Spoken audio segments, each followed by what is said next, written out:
ನನಗೆ ಸ್ವಲ್ಪ ಕಿಡ್ನಿಯಲ್ಲಿ ಸಿಕ್ ಬಂದ್ಕೊಳ್ಳೋ ನನ್ನ ಕಿಡ್ನಿ ಫೇಲ್ ಆಗ್ತದೆ, ಹಾಗೆ ಆಗ್ತದೆ, ಈಗ ಅಂತ ಜೀವ ತೆಕ್ಕೊಳ್ಳೋದು ಬೇಡ. ಯಾಕಂದ್ರೆ ಅಲ್ಲಿ ಬೇಕಾದಷ್ಟು ಈ ಒಂದು ದೇಹವನ್ನು ಮಾಡುವಾಗ ಮನುಷ್ಯನ ದೇಹ ಏನು ಅಂದ್ರೆ ಅದೊಂದು ಅದ್ಭುತ. ದಿವಸ ಹೋದಾಗೆ ನನಗೆ ಅದರ ವಿಸ್ಮಯ ಆಗ್ತದೆ ಅದನ್ನು ಹೇಳಿಸುವಾಗ. ನಾನೀಗ ಸಾಧಾರಣ 60 ವರ್ಷದಿಂದ ಈ ಮನುಷ್ಯನ ದೇಹವನ್ನು ತಿಳ್ಕೊಳ್ಳುವಂತ ಪ್ರಯತ್ನ ಮಾಡ್ತಾ ಇದ್ದೇನೆ. ಇವತ್ತಿಗೂ ನಾನು ಇನ್ನೂ ವಿದ್ಯಾರ್ಥಿಯಾಗಿಯೇ ಇದ್ದೇನೆ. ಇನ್ನೂ ತಿಳ್ಕೊಳ್ಳಿಕ್ಕೆ ನಾನು ಎಷ್ಟು ತಿಳ್ಕೊಂಡದಕ್ಕಿಂತ ಹೆಚ್ಚಿಗೆ ತಿಳ್ಕೊಳ್ಳಿಕ್ಕುಂಟು.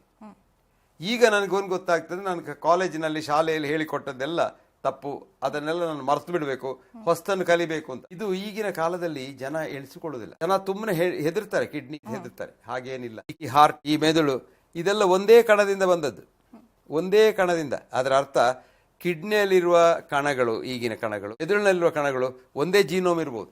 ಈ ಒಂದು ಕಣ, ನಾವು ತಾಯಿಯ ಹೊಟ್ಟೆಯಲ್ಲಿ ಆದ ದಿವಸ ಒಂದು ಕಣ, ಅದಕ್ಕೆ ಹೇಳೋದು ಝೈಗೋಟ್ ಅಂತ, ಅದು ಡಿವೈಡ್ ಆಗುವಾಗ ಈಗ 1120 ಟ್ರಿಲಿಯನ್ ಕಣ ಉಂಟು ನನ್ನ ದೇಹದಲ್ಲಿ. ಈ ಒಂದೊಂದು ಕಣ ಕೂಡ ಒಂದು ಮನುಷ್ಯ. ಆ ಪ್ರತಿ ಮನುಷ್ಯನಿಗೆ ಬುದ್ಧಿವಂತಿಕೆ ಉಂಟು. ಪ್ರತಿ ಮನುಷ್ಯನ ತನ್ನನ್ನು ಬದುಕಿಸಲಿಕ್ಕೆ ಪ್ರಯತ್ನ ಮಾಡ್ತಾನೆ. ಹಾಗಿರುವ ಕಿಡ್ನಿಯಲ್ಲಿ ಬಿಲಿಯಾಂತರ ಟ್ರಿಲಿಯಾಂತರ ಕಣಗಳಿವೆ, ಅವುಗಳಿಗೆ ಹೇಳೋದು ನೆಫ್ರಾನ್ಸ್ ಅಂತ. ಈ ಪ್ರತಿಯೊಂದಕ್ಕೂ ಒಂದು ಬುದ್ಧಿವಂತಿಕೆ ಉಂಟು. ಅದು ಸುಲಭದಲ್ಲಿ ಸಾಯುವುದಿಲ್ಲ, ಸುಲಭದಲ್ಲಿ ಹಾಳಾಗುವುದಿಲ್ಲ. ಅದಷ್ಟು ಕಾಯಿಲೆಗಳನ್ನು ದೂರ ಹಾಕ್ಲಿಕ್ಕೆ ನೋಡ್ತದೆ.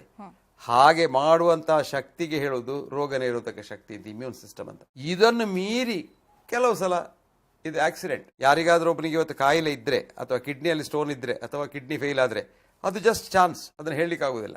ಅದನ್ನು ತಡೆಯುತ್ತೇನೆ ನಾನು, ಅದು ಖಂಡಿತ ಮಾಡ್ತೇನೆ, ಹೀಗೆ ಆಗುದಿಲ್ಲ. ನೀವು ಹುಷಾರಿನಲ್ಲಿದ್ರೆ ಇವತ್ತು ಇದು ಯಾರಿಗೂ ಅದನ್ನು ಕಂಟ್ರೋಲ್ ಮಾಡ್ಲಿಕ್ಕೆ ಆಗುದಿಲ್ಲ.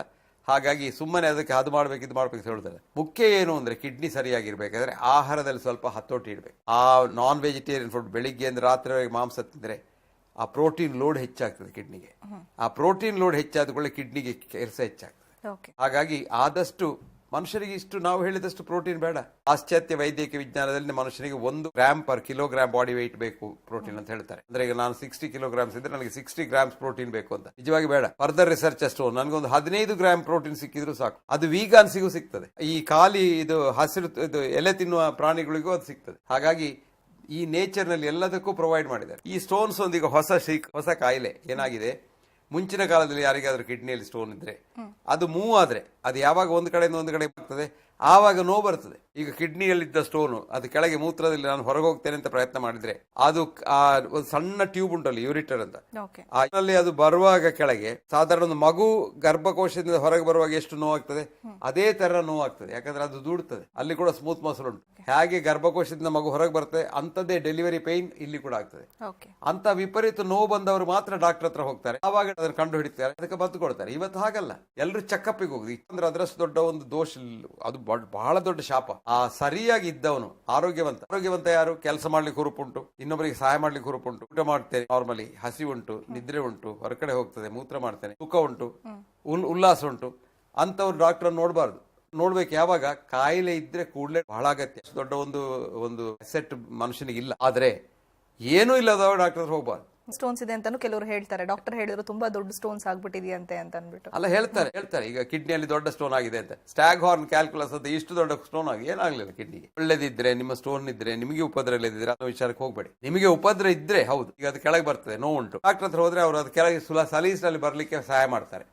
ಸೊ ಹೋಗ ಮರು ದಿವಸ ನೋಡಿದ್ರೆ ಅದು ಮೂತ್ರದಲ್ಲಿ ಉಂಟು. ಹಾಗಾಗಿ ಅದು ದೊಡ್ಡ ಸಂಗತಿ ಏನಿಲ್ಲ. ಆದ್ರೆ ಸ್ಟೋನ್ಸ್ ಇದ್ದು ಅದು ಗೊತ್ತೇ ಆಗದೆ, ನೋವು ಬಂದು ಅದು ಗೊತ್ತಾಗದೆ, ಅದೇನೋ ಬೆನ್ನು ನೋವು ಅಂತ ಏನಾದ್ರೂ ನೋವಿನ ಮಧ್ಯೆ ಕೊಂಡು ಉಪದ್ರ ಆಗಿ ಆ ಸ್ಟೋನ್ ಎಲ್ಲಿ ಅದು ಸ್ಟಕ್ ಆಗಿ ಯೂರಿಟರ್ ಅಲ್ಲಿ, ಮತ್ತೆ ಇಲ್ಲಿ ಬ್ಯಾಕ್ ಪ್ರೆಷರ್ ಬಂದು ಯೂರಿಟರ್ ದೊಡ್ಡದಾಗಿ ಮೇಲೆ ಹೋಗಿ ಪೈಲೋಸ್ ದೊಡ್ಡದಾಗಿ ಕಿಡ್ನಿ ದೊಡ್ಡದಾದ್ರೆ ಅದಕ್ಕೆ ಹೇಳುದು ಬ್ಯಾಕ್ ಪ್ರೆಷರ್. ಅದು ಕಿಡ್ನಿಯಲ್ಲಿ ಡ್ಯಾಮೇಜ್ ಆಗ್ತದೆ. ಯಾಕಂದ್ರೆ ಈ ಮೂತ್ರ ಹೊರಗೆ ಬರೋ ಮೂತ್ರ ಅಲ್ಲೇ ನಿಂತು ಅದನ್ನು ಡೈಲೇಟ್ ಮಾಡ್ತದೆ, ಕಿಡ್ನಿ ಮೇಲೆ ಪ್ರೆಷರ್ ಆಗ್ತದೆ, ಕಿಡ್ನಿ ನೆಫ್ರಾನ್ಸ್ ಎಲ್ಲ ಪ್ರೆಸ್ ಆಗ್ತದೆ, ಕಿಡ್ನಿ ಕೆಲಸ ಮಾಡೋದಿಲ್ಲ, ಕಿಡ್ನಿ ಫೇಲ್ ಆಗಬಹುದು. ಸೊ ಸ್ಟೋನ್ ನಿಂದ ಬರುವುದು ಯಾವಾಗ? Symptomatic stones are to be treated. ಯಾವ ಸ್ಟೋನ್ ನಿನ್ಗೆ ಹೇಳ್ತದೆ ನಾನು ಇಲ್ಲಿದ್ದೇನೆ ನನಗೇನಾದ್ರೂ ಮಾಡೋದ್ರೆ ಮಾತ್ರ ಅದ್ರ ಸುದ್ದಿಗೆ ಹೋಗು.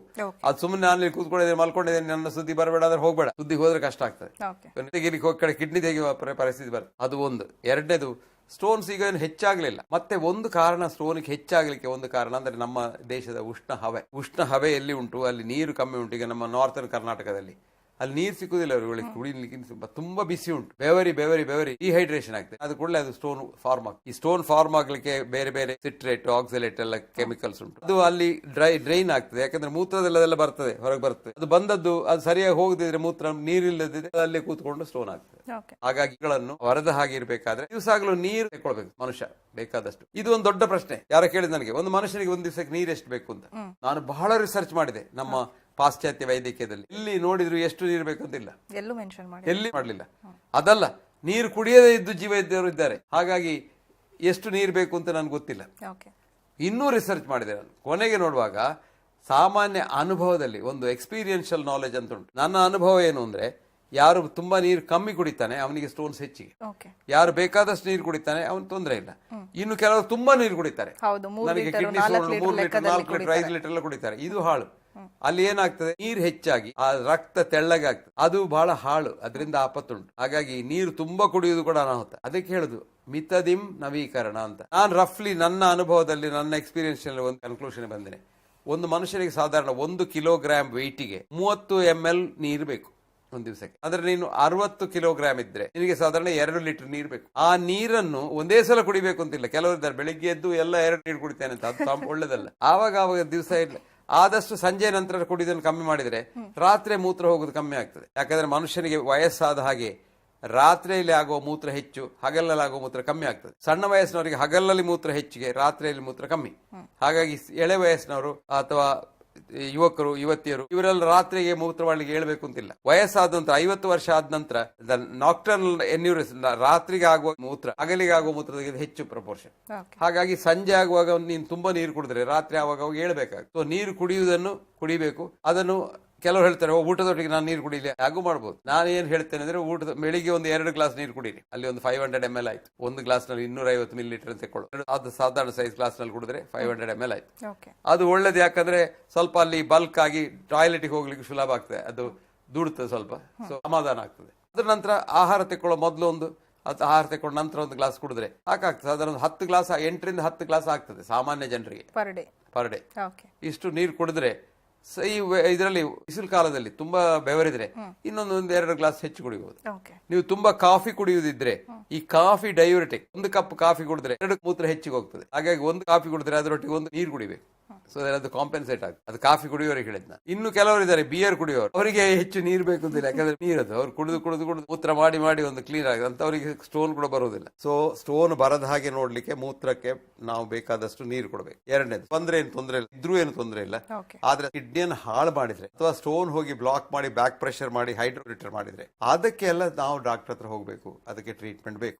ಒಂದು ಪಕ್ಷಿಗೆ ಒಂದು ಸ್ಟೋನ್ ಬ್ಲಾಕ್ ಆಗಿ ತುಂಬಾ ಸಮಯದಿಂದ ಆ ನೋವಂತ ನಿಮ್ಗೆ ಗೊತ್ತಾಗದಿದ್ದು ಇದ್ರೆ ಅದನ್ನು ಕೂಡಲೇ ತೆಗಿಬಾರ್ದು. ಕೂಡಲೇ ತೆಗೆದ್ರೆ ಕಿಡ್ನಿ ಫೇಲ್ ಆಗ್ತದೆ. ಅದನ್ನ ನಿಧಾನದಲ್ಲಿ ಅದಕ್ಕೊಂದು ಇದು ಹಾಕಿ ಟೆಂಟ್ ಹಾಕಿ ಅದನ್ನು ರಿಲೀಸ್ ಮಾಡಿ ತೆಗೆದು ಮತ್ತೆ ಸಮಾಧಾನ ಒಂದು ವಾರದಲ್ಲಿ ಆಗುವಾಗ ಅದು ಪುನಃ ಕಿಡ್ನಿ ತನ್ನ ಕೆಲಸ ಮಾಡ್ತದೆ. ನಮ್ಮ ದೇಹದ ಅಂಗಗಳಿಗೆಲ್ಲ ತುಂಬಾ ಅದನ್ನು ಸರಿ ಮಾಡಿಕೊಳ್ಳೋ ತನ್ನನ್ನು